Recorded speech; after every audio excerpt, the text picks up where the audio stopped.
You're listening to Delightfully Dim-Witted, brought to you by TNT.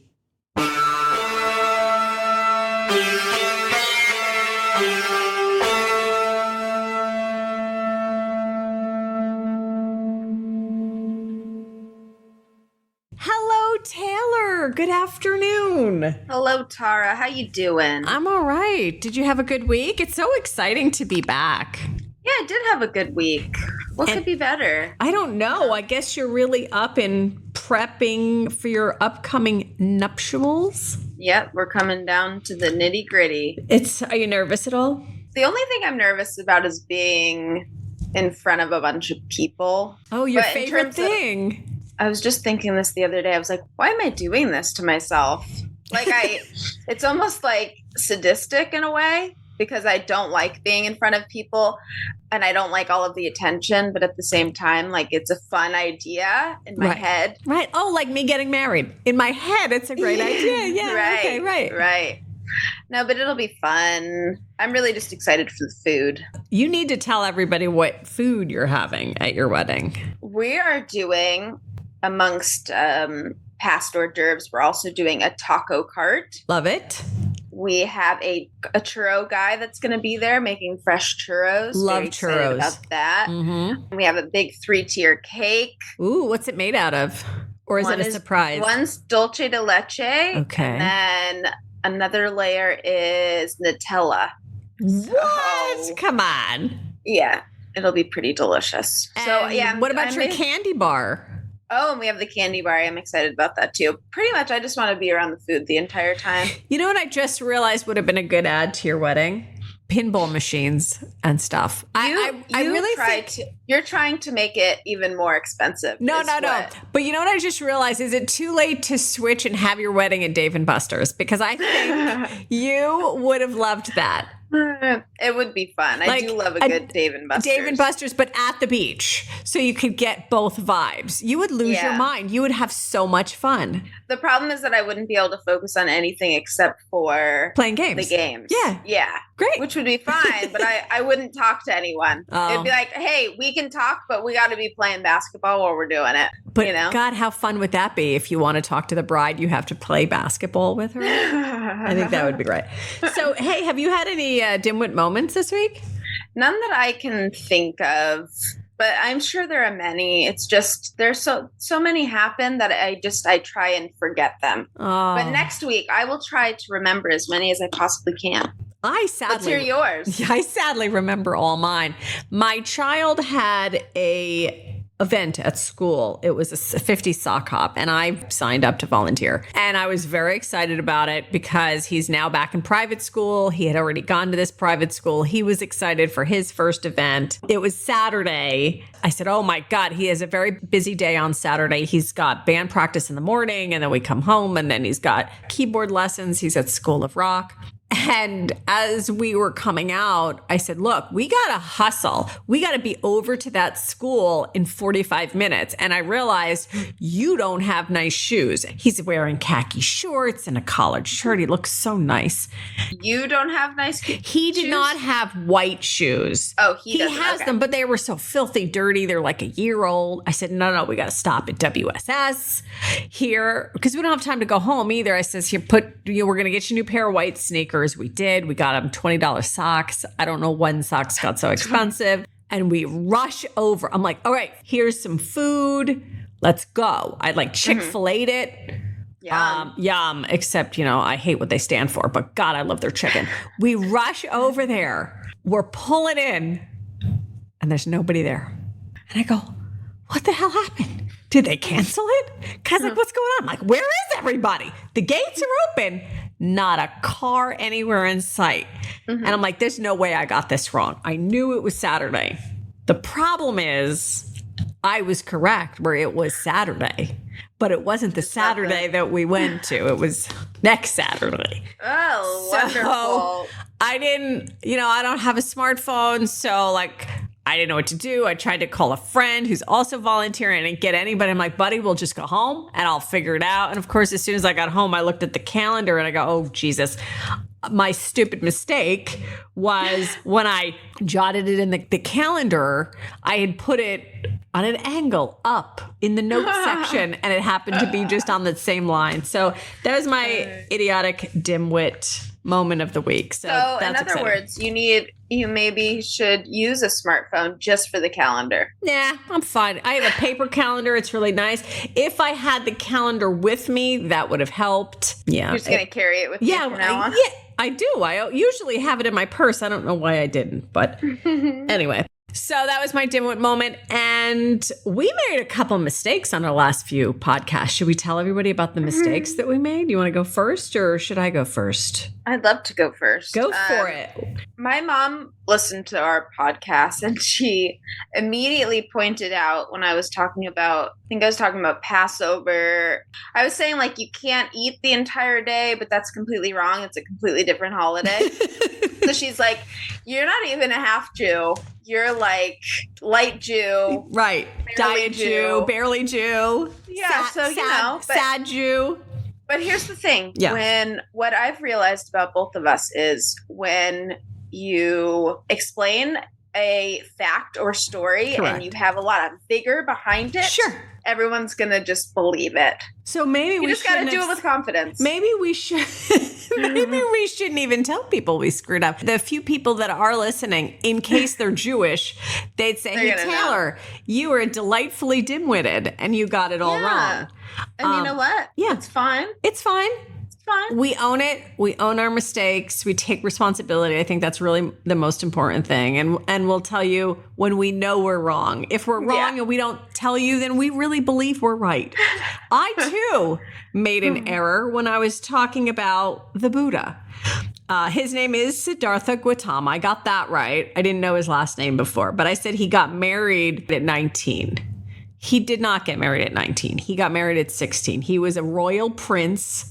And That's a small detail. Hey, come on. Look, I got most of the story wrong, so I just want to quickly correct it. Basically, he was a prince who left his royal home to search for the meaning of life and how to cure human suffering, which he did through the Four Noble Truths and therefore the Eightfold Path. Okay, so just because I couldn't remember these, the Four Noble Truths: life is suffering. Number 2, people suffer because they desire things and they just want to satisfy themselves. Number 3, the way to end suffering is to stop desiring those things, which, seems simple enough. 4, the only way to stop desiring things is to follow the Eightfold Path. And then there's a whole thing about the Eightfold Path. I'm not going to go into it. There's 8 steps. Y'all look it up on Google or wherever, Wikipedia. So those were our mistakes that we graciously corrected for you guys. You're welcome. You're welcome, exactly. Anyway, people who do stuff for views and likes and things like that, what is your take on that? Because I gotta tell you, this shit pisses me off. It really does. My kid, I had to switch schools. My kid was in a charter school, and every day he got bullied. And what we realized afterwards, the catalyst of me pulling him was there was a massive brawl. He's in middle school. He's in 6th grade. I kept him home because I had a bad feeling. And sure enough, 3 hours later, we get an email from the school saying there was multiple fights happening simultaneously in the same area. It was considered a mob-like brawl, and they were uploading it to social media to get views. So this is now a new thing. Yeah, I mean, that's been a thing, though, where there was a thing where people on the streets were knocking people out and, running away to get views. And, if they were doing it to older people, it didn't matter the age. Yeah, it was awful. So now, too, there's a TikTok trend where people are breaking into specific type of car because they explain how you can start the car with a USB type deal. What? Yeah, my friend's car got broken into 3 times now because of it. And they record themselves. It's nuts. What kind? They record themselves breaking the law so they can upload it to social media. That might be to get caught by the authorities. I love this shit. People are so stupid. I love it. Excuse me, dim-witted. But I know it is kind of nutty how people will basically film themselves doing crimes because they think this is going to get views, but they don't think, oh, this is going to get me like in jail, arrested. Right. Yeah. But I love the stupidity of people. Like, I almost like, you're just making it easy for people. Because years ago in my time when we didn't have social media, people were still stealing cars and breaking into cars. But at least they were smart enough to not videotape themselves doing it. Right. You know? There are these types of people. I wanted to bring up, there's this guy called Nikocado Avocado. Have you heard of him? No, but brilliant name. I assume it's not a birth given name. No, it's not a birth given name. So basically what he does is he records himself eating massive amounts of things. It's not like competitive eating, you know, because there are a lot of people that will do that. They'll record themselves competitive eating, and they're not heavy by any means because they like do it. They train for it. Right. What this guy does is he eats as much food as possible, and he started off thin. He was probably, 160 pounds. Right. Okay. Now he's got to be 400 pounds. And he just records himself eating as much food as possible. And it was because he realized that the more food that he would eat on camera, the more views he would get. So he just has gone down this rabbit hole of just eating and eating. And he's probably going to die because of it. Isn't that insane? That's a mental illness right there. I mean, views equate to happiness, right? In these people's world. Well, he gets paid for it too. You got to think that as well. Did you ever hear the show Man versus Food? It was very similar to that where he would eat. But that's more of competitive eating, you know? He's sort of like, it's this, people have this big, huge burger. Can he do it? Yeah, or whatever it is. Can you finish it? Right, but after the show ended, he's like, I gotta go lose weight. And the guy lost like 3/4 of his body weight. He's a skinny guy now. Yeah. And he realized how bad that affected his health, you know? Yeah. But that's a mental illness. Even for money, that's a mental illness. To put yourself in a life, what's it called? A life-threatening situation for money. Yeah. It's ridiculous. It is dementedly people do it dim-witted. all the time. Well, that doesn't make it right. It's true. Right? You're not wrong. I'm with you. I think it's insane, but... Oh, it just makes me sad for that guy. And what's his name? Nikocado Avocado. Well, Nikocado, I feel like someone out there should help this poor gentleman. Maybe a therapist. Maybe what he should think about doing is turning it around and going, okay, now I'm going to go on Weight Watchers. I'm going to... People won't watch that. You don't think people watch it to see how quickly he can lose the weight? There might be something there. Honestly, like some of his videos will come up on TikTok. Yeah. I'll watch in disgust. You'll watch it. I'll be like, oh my God, that's just it's not, it doesn't even look good. Does he hoover it? Does he eat it like super fast? It's clumsy, you know, where he's just like throwing stuff in his mouth kind of thing. It's not like he's competitive eating, trying to get it down as fast as possible. He's just like shoveling it in. One more time. What's this guy's name? Nikocado Avocado. You're going to have to. Nikocado Avocado. Nikocado. I'm writing it down. I'm going to have to look this guy up. That's dementedly dim-witted as far as I'm concerned, even though he's hurting himself. Anyway. All right. So I hate littering. I know, I do too. Although I have been privy to spitting gum out. No, not on the sidewalk. Not on the sidewalk. Not in the grass. Out of the car. No. Out of the car. Yeah. Oh, I don't really chew gum that much anymore, though. So. Okay, I almost feel like that's dickishly dim-witted, not delightfully dim-witted. No, because it's like an unconscious, I don't even realize I'm doing it. My friend in college would get very upset when people would do that. Yes. And there was a time I was driving, and she was in the passenger seat. And I didn't even think about it, literally rolled down my window, spit it out. And then 10 seconds later, I was like, oh shit. And I just looked at her, and she's staring at me. Like with such disbelief. And I was like, it was just dim-witted. It wasn't dickishly. Okay. I didn't intentionally do it. Okay. It just happened. Okay. You know? So every time I step on gum, I'm probably be like, Taylor was here. Fucking Taylor. Those new fucking shoes I just bought that cost me $65.99. No. You know what's dickish is when people stick the gum under the table. Well, that's just gross. Yeah, that's gross. Yeah, it's gross and it's rude and they know what they're doing. I won't even let my kid spit outside. It's a little gross too. Men do it all the time. I know. My dad. I'm like, my dad too. And I'm like, what is wrong with you? Talk about spreading germs, you COVID spreaders with your spit everywhere. Nasty. Disgusting. My kid did it once. I swear to God, I almost had a heart attack. I was like, what are you doing?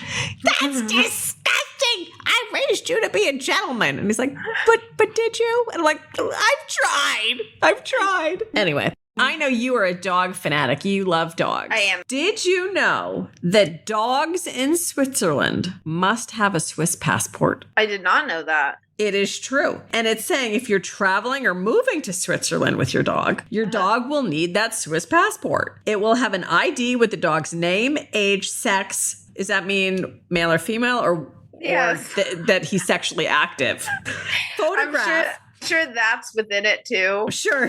Information about the owner, the vaccination information, and the dog's microchip information. I kind of love that. That's kind of interesting. I actually think that's a really good idea. Do you think we should do it here? Yeah, maybe even if you're like going to different states, like that's not a bad idea to have their vaccination status and all of that stuff so that it's all on one I card. just don't know how, because the vaccination status, like every couple of years you have to get rabies shots and all that kind of stuff. So I don't know how they would update it. I think it'd be electronic in the system, right? With a barcode. That makes sense. You can do it that. I think that's kind of smart and fun. How cute is that? You it's have a cute little whip out. It's like, hey, do you have his passport? And you're like, yeah. Does the dog hold it up? Is the next thing like, is he going to get called for jury duty now?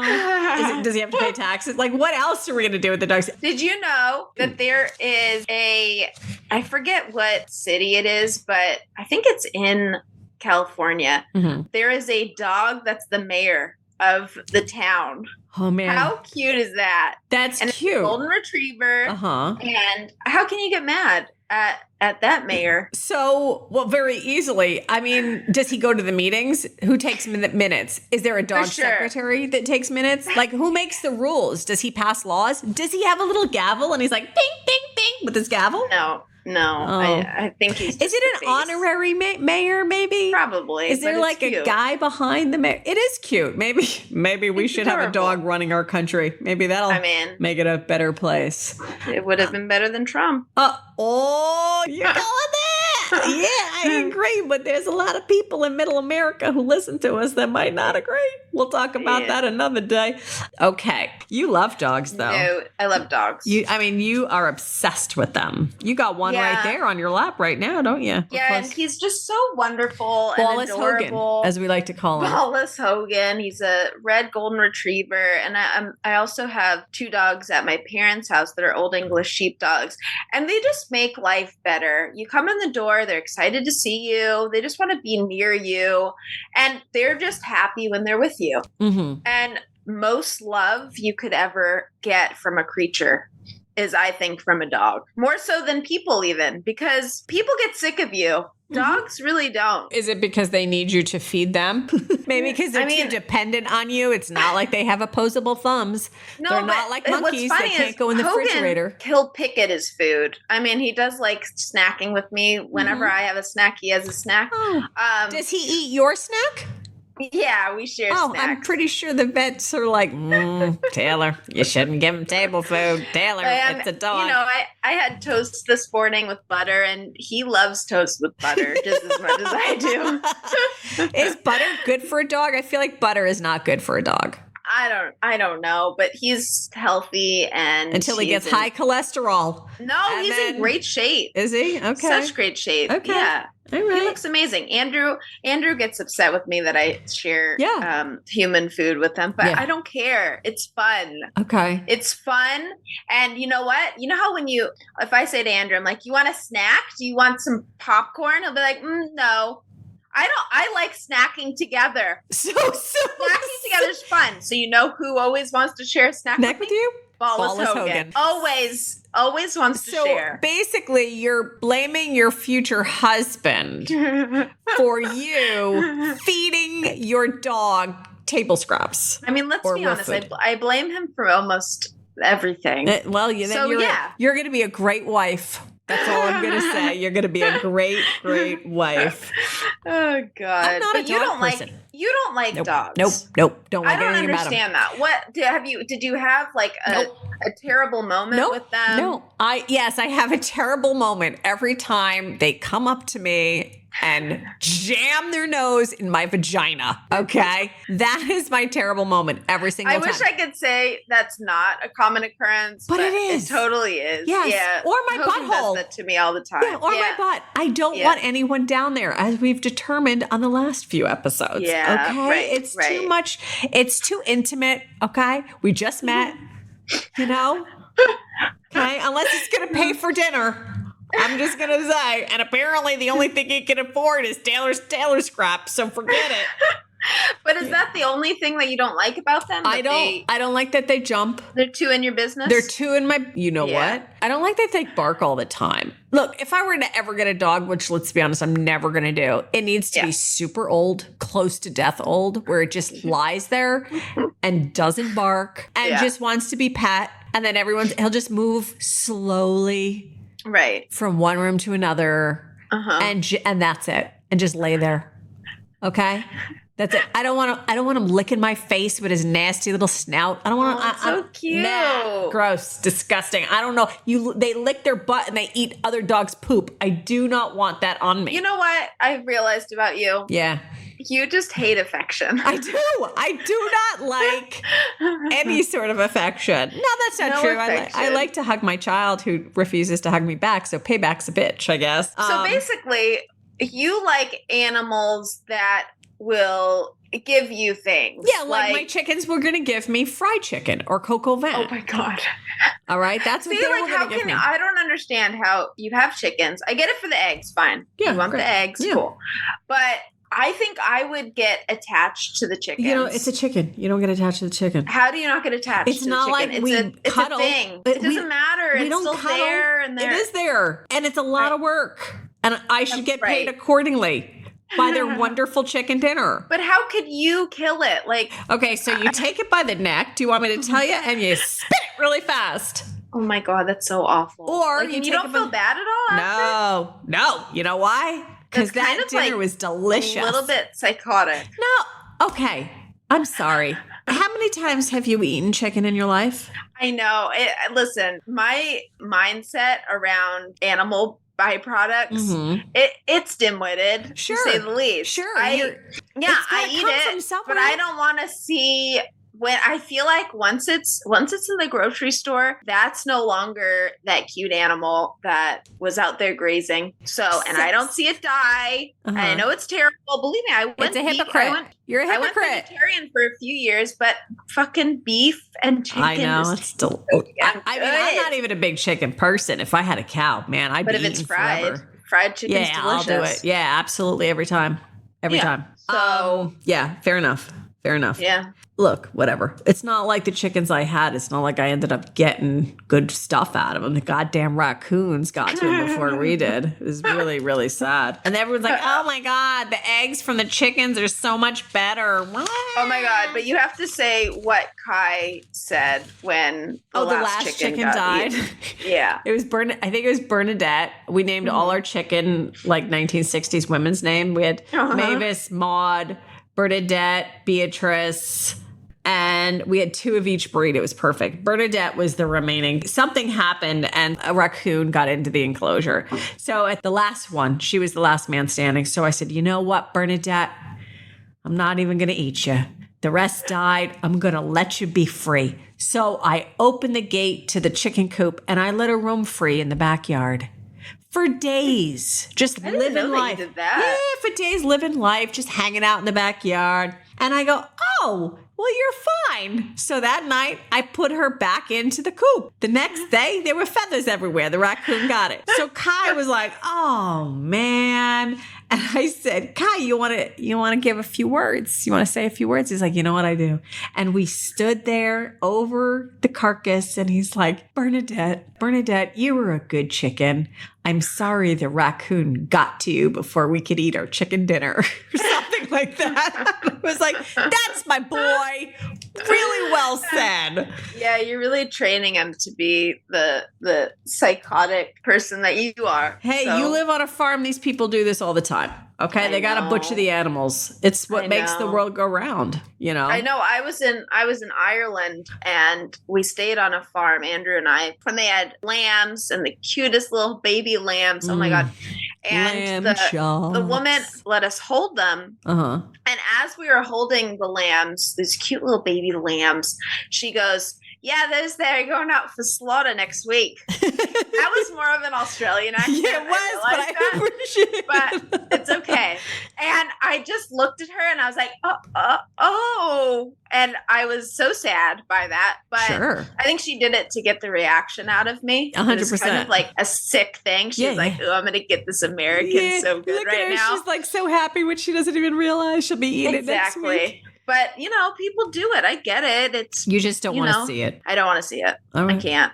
All right. I like animals too much. Okay. Not enough to stop eating meat, but sure. I do like animals a lot. Sure. I've had my run of animals. God bless my mom. She let me get any animal I wanted, which was so nice. I mean, my brother had salamanders. We had little crabs.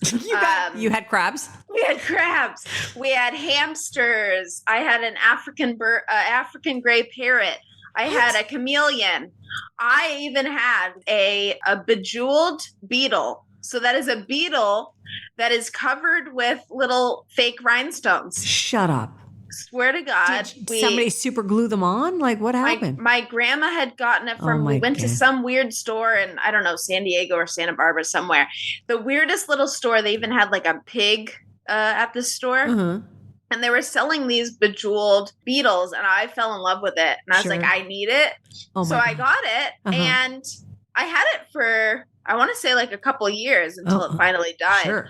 But what was cool about it was basically you could wear it like a pendant. So it had like this kind of chain that you could attach to it. It didn't hurt it or anything. And it was just like attached to the jewels on its back.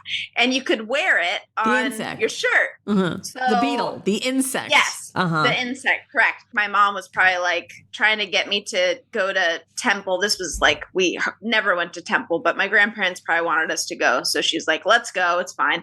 And I was like, okay, but can I wear my beetle? And she's like, sure. Wear your beetle. Sure. So we're sitting in the temple. I don't know, I was probably 7, maybe 6 years old. Mm-hmm. And the woman that's sitting next to me, an older Jewish woman, looks over and she goes, oh my God, what a great pendant. And then it started to move. It started moving and she flipped out. I think she like got up and walked out. Mm. And I'm pretty sure like that's one of those moments where my mom just laughed. It wasn't even like she was embarrassed. She just thought it was hilarious. Sure. Which is kind of cool. Yeah. So yeah, I've had a lot of animals, but they've all been fun. And I'm sure that my kids, when I have them, will want animals too. And I won't be able to say no. Oh my God. Yeah. That's exhausting. I'm done. I'm done with the animals. I'm done. Look, I always wanted a mini pig.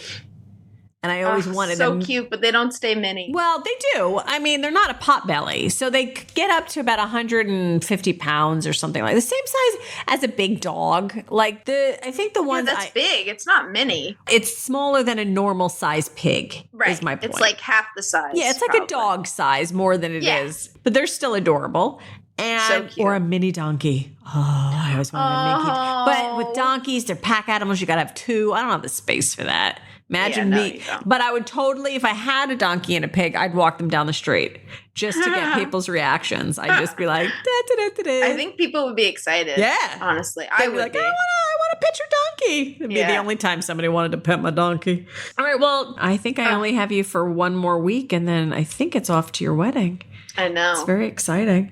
I'm going to be a married woman. Fantastic. Right. So, Taylor, every week we're going to give a shout out to one lucky listener who follows us, likes us, or shares a quote, a tweet, a picture, an episode on Instagram, Facebook, or Twitter. If you want a personalized shout out, follow us on Twitter at Del Fully Dim-Wit, or Facebook at facebook.com Delightfully Dim-Witted, and Instagram at Delightfully Dim-Witted. This week's shout out goes to Shayna Staggs from Clifton, Tennessee, commenting on our Facebook page. Thank you, Shayna.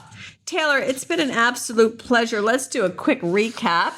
We shared a fun little law that exists in Switzerland. We've determined Taylor really loves dogs. So it has been a fun-filled episode. Thank you, everybody, so much. And we will talk to you next week. Taylor, would you like to add anything? Thanks for listening. We'll see you next week.